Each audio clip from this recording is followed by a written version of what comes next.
podcast. I'm Josh Berger. And for today's episode, we're going to be doing things a little bit differently. I'm going to be interviewing Brian on his background with the sport of tennis, with sports as a whole, learn more about how he got into the position where he is today as a sports psychology professional and how his work has evolved over the years. So Brian, why don't we start the same way that we often start these interviews, and usually you're on the other side of things with me, Mhm. um, but with your introduction to the sport and how everything started for you as it relates to your life as an athlete. Sure, and I appreciate the opportunity to do this. I thought this would be a good idea for both of us. So this is my chance. Similar to your story, Josh, I was involved in a lot of sports when I was young. I think my first love was baseball, and I remember, um, I think really some of my earliest memories are when I was like 6 years old. That was 1974. It was the year that Hank Aaron broke Babe Ruth's home run record, and I was a huge Hank Aaron fan, and actually got to see him play later that year. We went to Shea Stadium in New York. So, I think growing up in those early years, I wanted to be, either a major league baseball player or an astronaut. Um, Tennis came along still pretty early. I would say began playing tennis at around six, and um, we were fortunate as a family. We belonged to a local swim and tennis club in East Providence, Rhode Island, called Kenbron. It's not like a country club or anything. It's pretty modest. In fact, it's really just a pool. We had 7 very nice courts and a playground. But we used to go there every day. And in the 1970s, tennis was really, really booming. And of those 7 courts during the week, the kids could only use 4 of them. And these courts were so packed, they actually had to hire somebody to sign kids up for just half-hour windows to play. And so it was a great environment to be playing. It's really, really different back then, because now you see how we have tennis academies and all this stuff has been very professionalized. For us back then, we just went out and we just played the game. And so it was really different. We did get some instruction at the club. I would occasionally take private lessons, although I didn't get a lot of those, even through my teenage years. Most of it was playing sets and, occasional clinic play, later on. So baseball and tennis were kind of the 2 big organized things that I did, but I played a lot of basketball, football, street hockey, more, sort of as part of like what we would do in the neighborhood. And I was actually good at all of them, like really good at every one of those sports. Unfortunately, I couldn't play hockey. I only have one kidney. I had to be, one of them had to be removed when I was 6 because it just didn't function. It didn't develop. And so I think my parents got it in their heads that, okay, no contact sports for you, right? So no hockey, no organized football, which is fine. And so tennis became a really kind of an easy thing to do. And I grew up, I would say, a relatively shy kid. And so tennis, I think, began as I got a little bit older, really began to fit my personality. I liked being on my own. I liked thinking a lot. I did that a lot as a kid. And tennis was a really good opportunity to do that. I started playing tournaments when I was 10 and had pretty immediate success playing those tournaments. But growing up in Rhode Island, anybody who's from Rhode Island knows that, we don't like to drive very much. So anything sort of beyond 15 or 20 minutes is, I mean, that's considered a day trip. And so I'd say, throughout my junior career, really didn't play as many tournaments as I could have, like as what you see today. And so, my game really started to explode. I want to say my freshman year of high school. That's when I went from being number 4 on the high school team to number 1 with all the same players. And my game just over the course, I want to say 4 or 5 months, just like boom, really exploded and got so much better. But when I look at my tennis career, and I think I've talked about this, I kind of have now, in my 50s, have split my tennis career into sort of 2 stages. One is sort of pre 30 years old, and then post, when I had I don't know if it was an epiphany, but I think many people, when they have milestone birthdays, it can be a time of reflection and thought. And so, when I turned 30, I had this sense that, first of all, for whatever reason, I knew I was going to die, right? At that point, as sort of mortality came in to the picture a little bit more. And I think that was helpful in realizing that, being somebody who is a little bit shy and introverted, and maybe also took life a little bit too much as it came, as opposed to being more intentional, that I wanted to change that. And tennis was a part of that. Career was a part of that. And so, after the age of 30, with respect to tennis, I wanted to make the part two of the tennis career better than part one. And I think that sort of thought then began to trickle into a lot of the things I did. So even after 30, when I was younger, one of the other things I wanted to do when I was in high school is I wanted to go into sports broadcasting. Wanted to, ESPN or whatever, and this is the 1980s. ESPN is really just beginning to get its foothold. And so all the schools I looked at when I was a junior in high school were completely different than the ones I looked at when I was a senior. And, I think for whatever reason, I got this sense from my parents that they didn't think I should do that. And being sort of the dutiful oldest child, I didn't fight it, and so I went to college and did other things than sports broadcasting. So in my 30s, I was like, let me try that. Let me do that anyway. This is an opportunity to explore that, and I did that for a couple of years. I actually was an intern on a sports TV show. And it just showed that sports was such a huge part of my life. And that keeping it in my life was really important. Because since the age of 10 up until now, with the exception of a few periods of injuries, I've really never stopped playing and competing. And so I've always kept that, so some of my jobs, I got more into the computer science, more software testing world, but I was always playing. It was sort of my release. It was a way of staying sane. It was a way of pursuing something that I was good at. And even though I was working a lot, I still wanted to get better. So I played, men's open tournaments all throughout the 90s. I started playing the 35s right as soon as I turned 35 in 2003. And so it was ever present. And when I started to, get really good, like when the part two of my career really started to explode, was 2005, 2006. I was working as a consultant at Fidelity, which meant that I didn't have to do as many hours.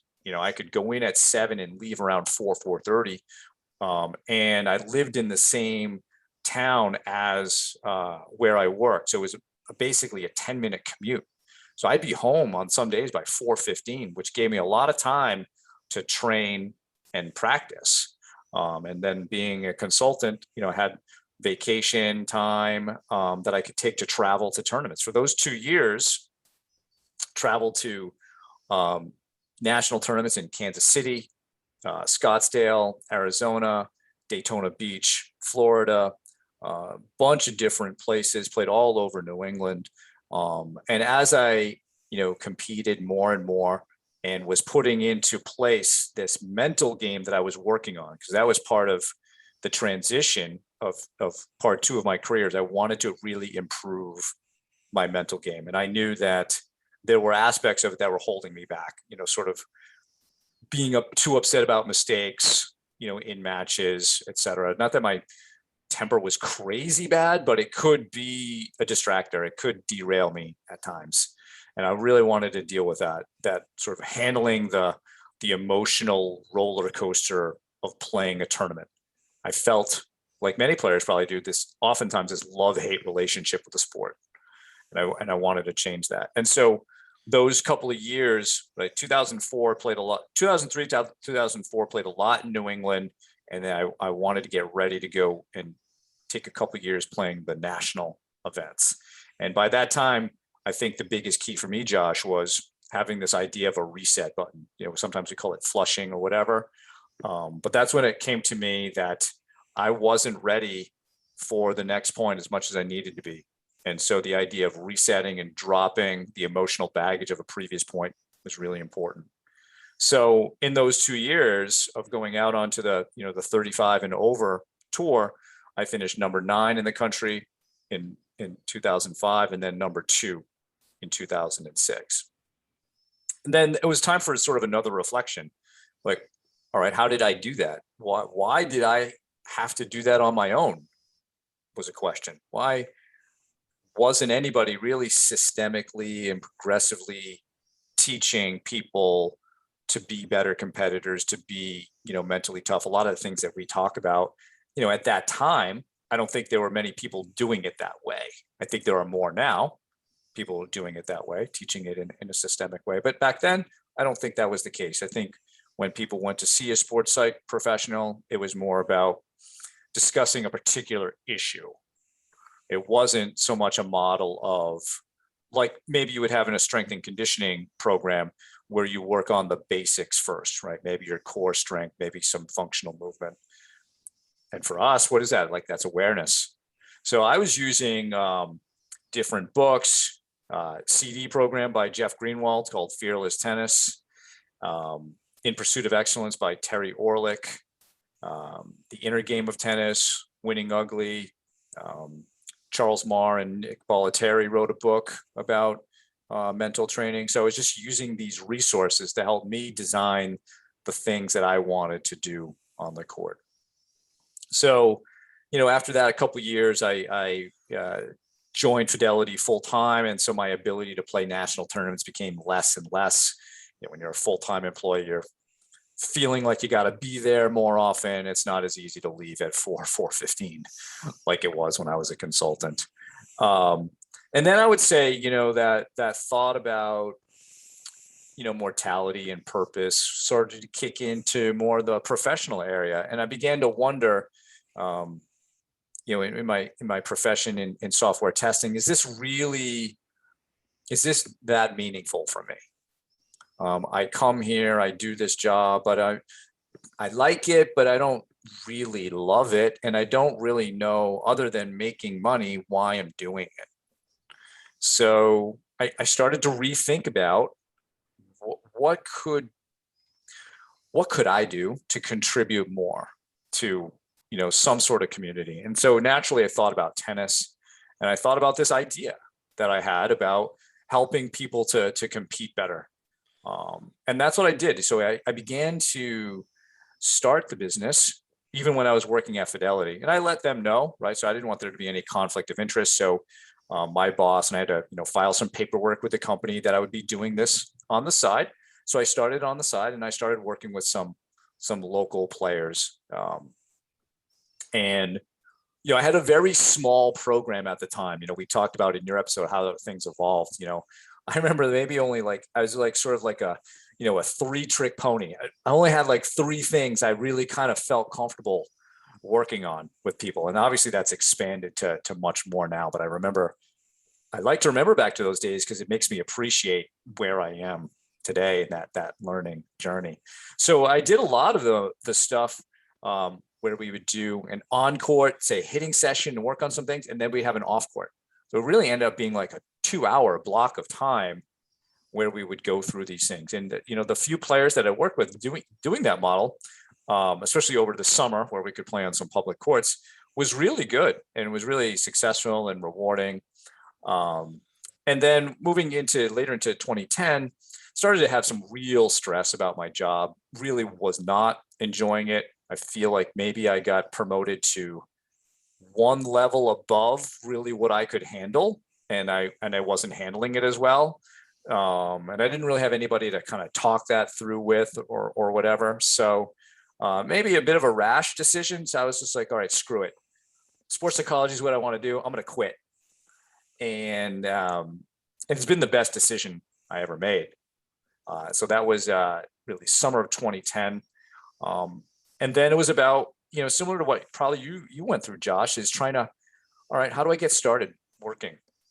I had a few individual clients, but I was fortunate, having played a lot of tennis in New England and especially in Rhode Island, having a good network of people. And, in general, people, like me. Um, so that was helpful.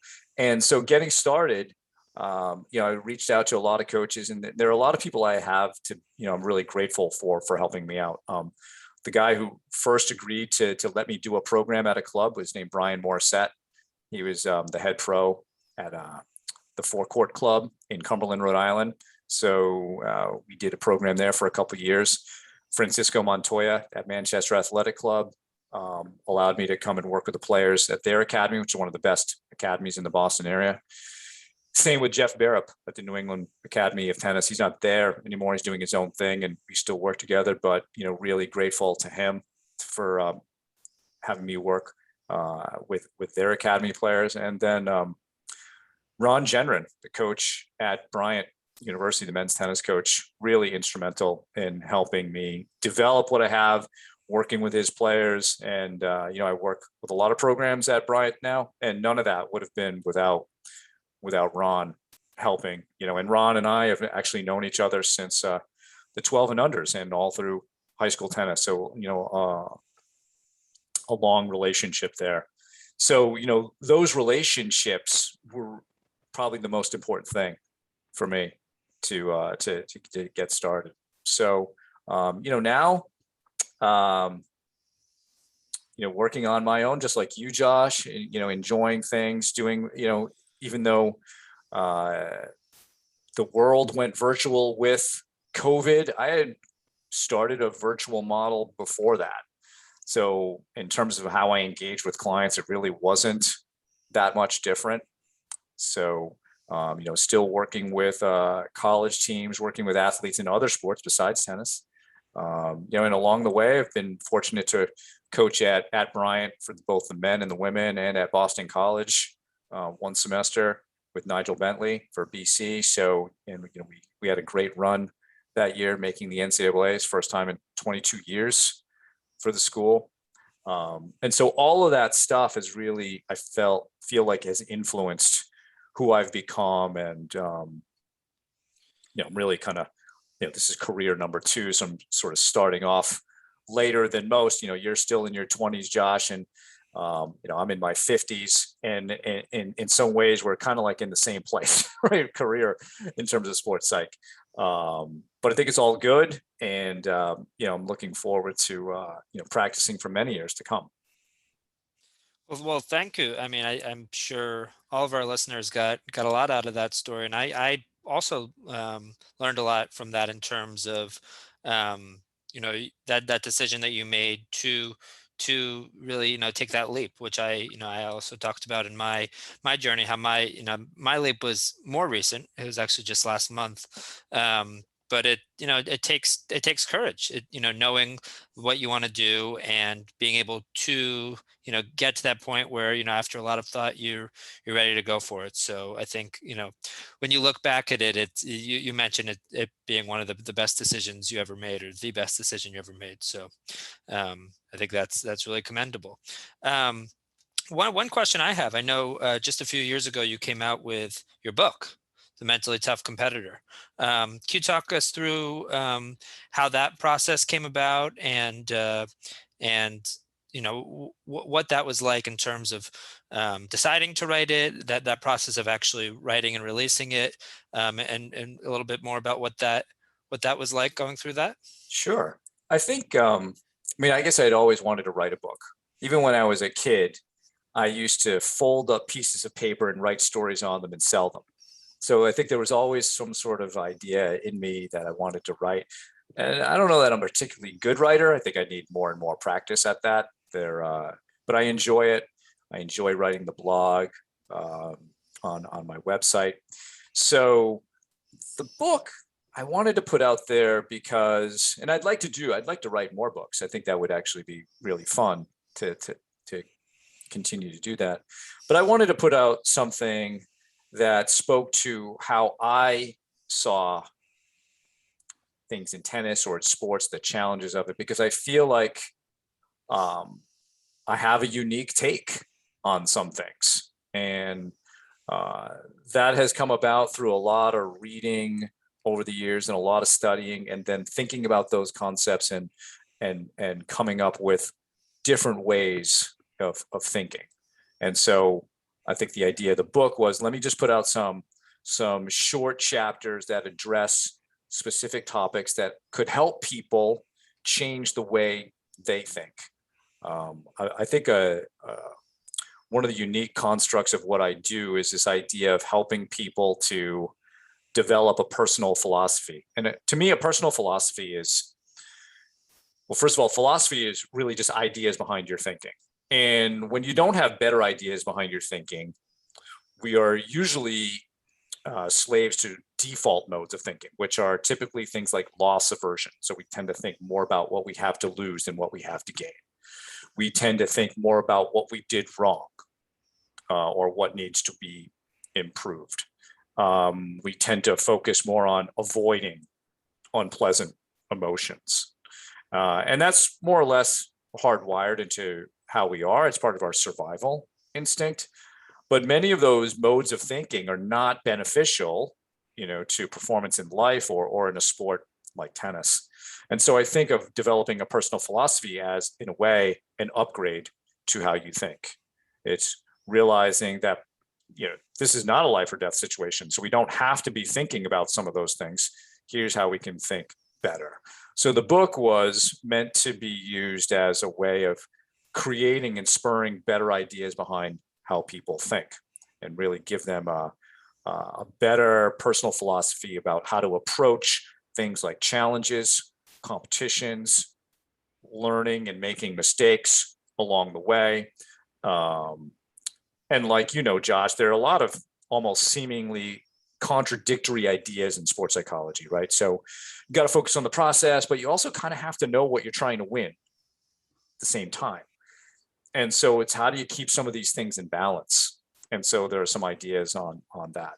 I put it into 50 different small chapters. I looked at Jeff Greenwald and his book, and I found his book to be extremely readable that way. So he has 50 chapters. They're all about 1.5 to 2 pages. So I kind of strove to do the same thing. And, to get the content, what I did is I went back and looked at all the different blog posts that I've written over the years, at least at 2018, and I'd probably written over 120, 130 different blog posts. And so I started to organize those, knowing that not everybody's read those. And I tried to put them in a specific order under different topics. And then I rewrote them to be, more book-like and less blog-like. And the process took probably a good 6 months or so. And I did self-publish. So I did it through Amazon's self-publishing piece.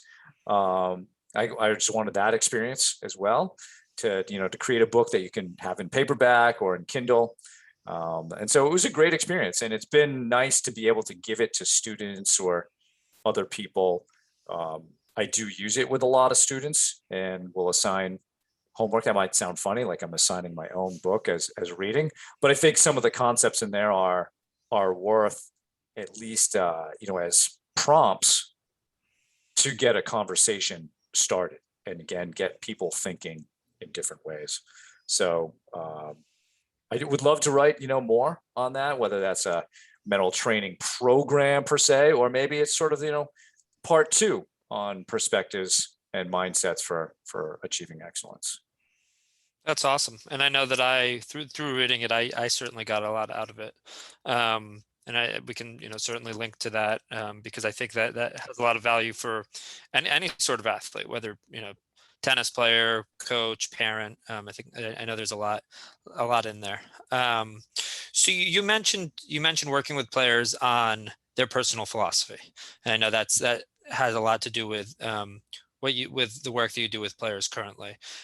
Is that something that developed over the years, in the last decade or so, of doing this sort of work? How did that come about, in terms of understanding the importance of really forming that personal philosophy, and how do you go about working with players on that sort of concept? Yeah, I think it has come about maybe over the last 13 or so years. So back in 2008, I started a reading habit of um, I'd read 30 minutes of a nonfiction book each day, or maybe between 10 and 30. And then whenever I was in the car, I'd listen to an audiobook, or some sort of instructional, motivational thing. And through that reading and that listening, it just started to shape my mind more, right? I was just essentially like feeding it good nutritional information.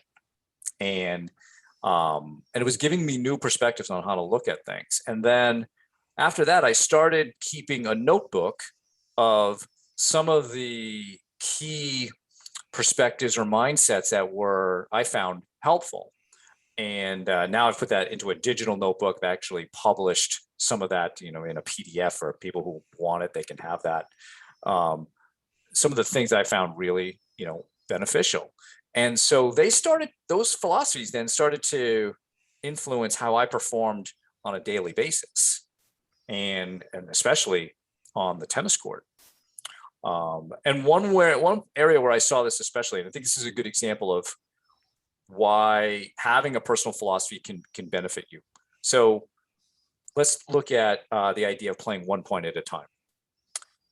Many of us are told to do that. I know when that was presented to me as a teenager, I cognitively understood the concept, but I really didn't know how to do it, and I didn't really know why.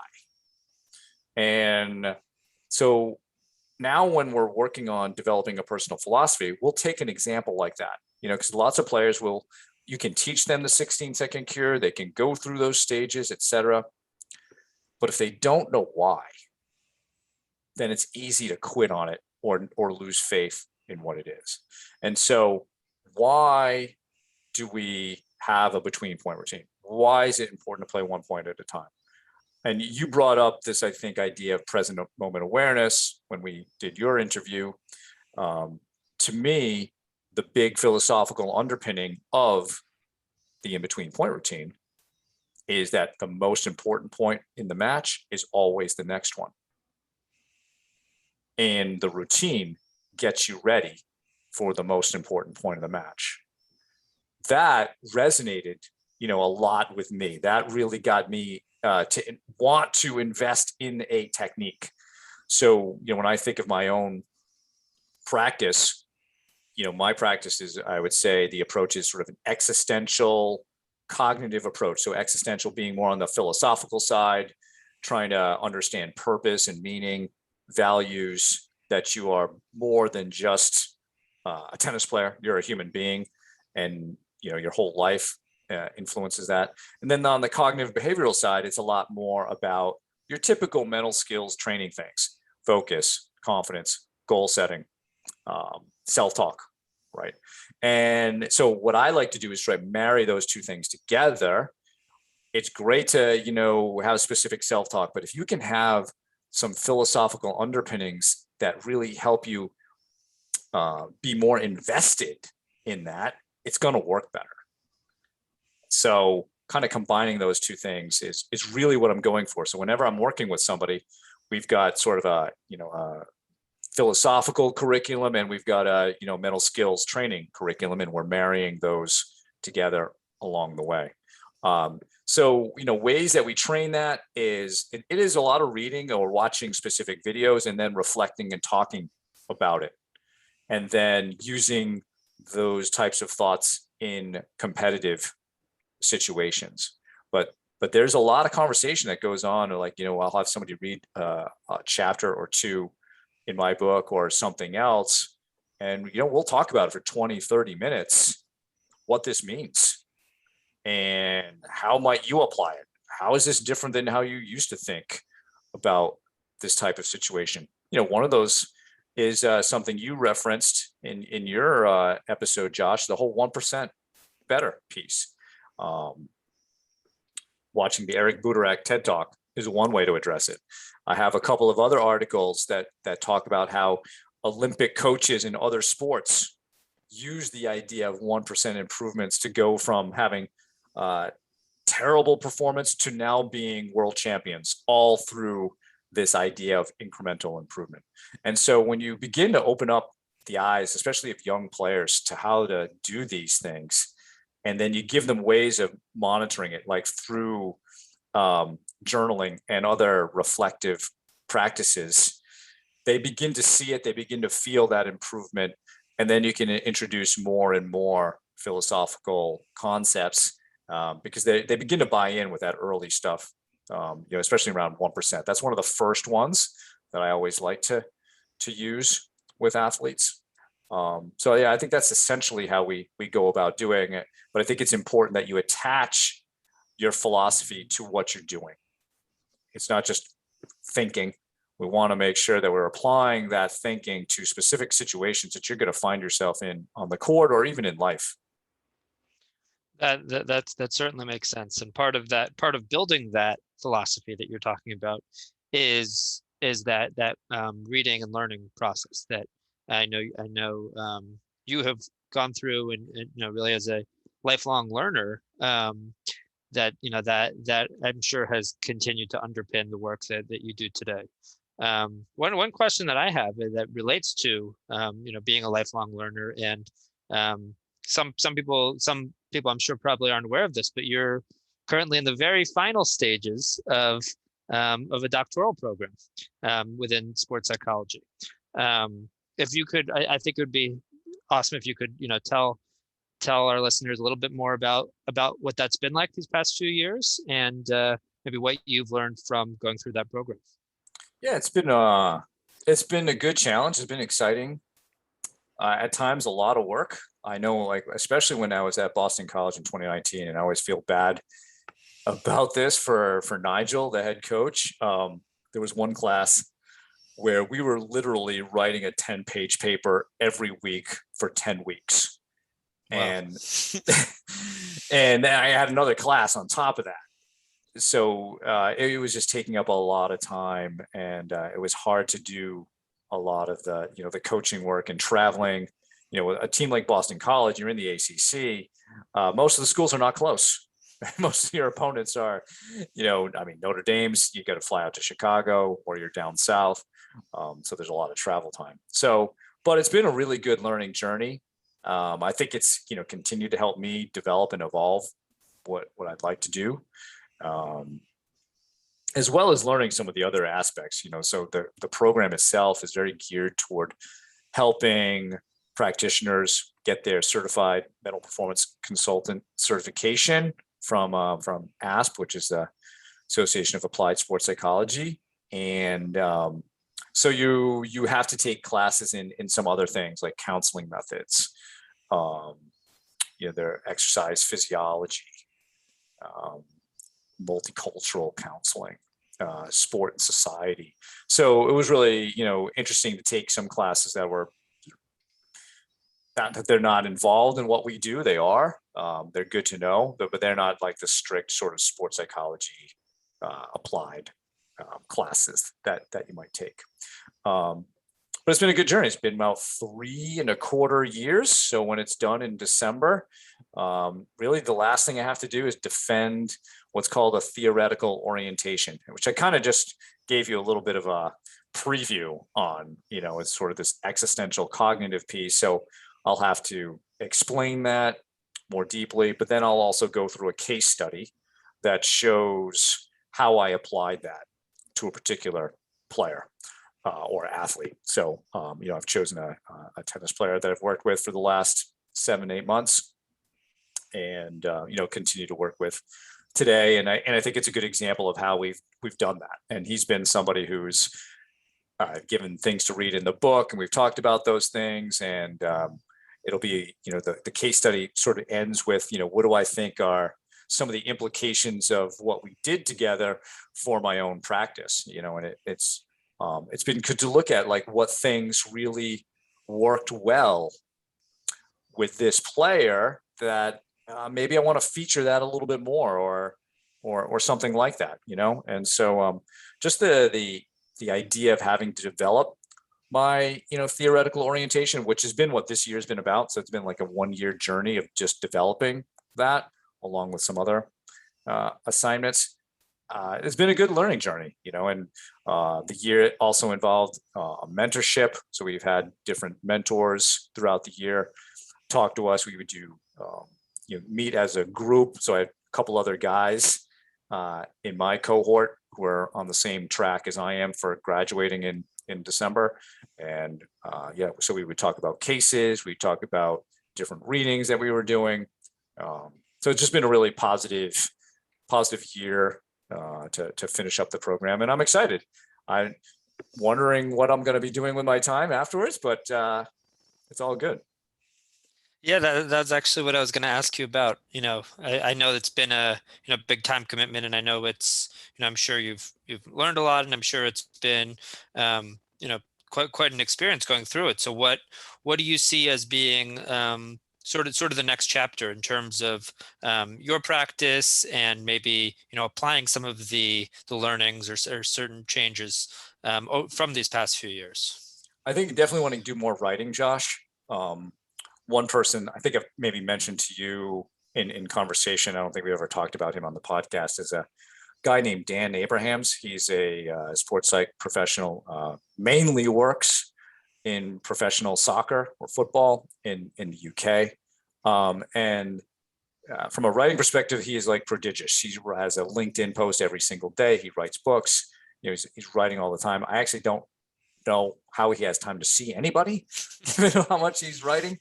But I would like to do more of that. Get back to writing for the blog or do post more things on LinkedIn. Um, I really enjoy doing the podcast stuff, and I think we can continue to improve what we're doing here. The two of us are also involved with a sports psychology committee for USPTA New England, and I think that there are more things like that. So those are just some ideas, and then we'll see what else happens beyond that. I mean, to be honest, I really like the life that I have. I like the work that I do. It's certainly, like financially, it's not the same as what it was like working in software. But the purpose, the meaning that I have, um, the people I get to work with, um, both whether it's students or as colleagues. Um, I mean, I just have it. Things are just in such a good place right now. So just want to kind of continue with that and just expand on what I do.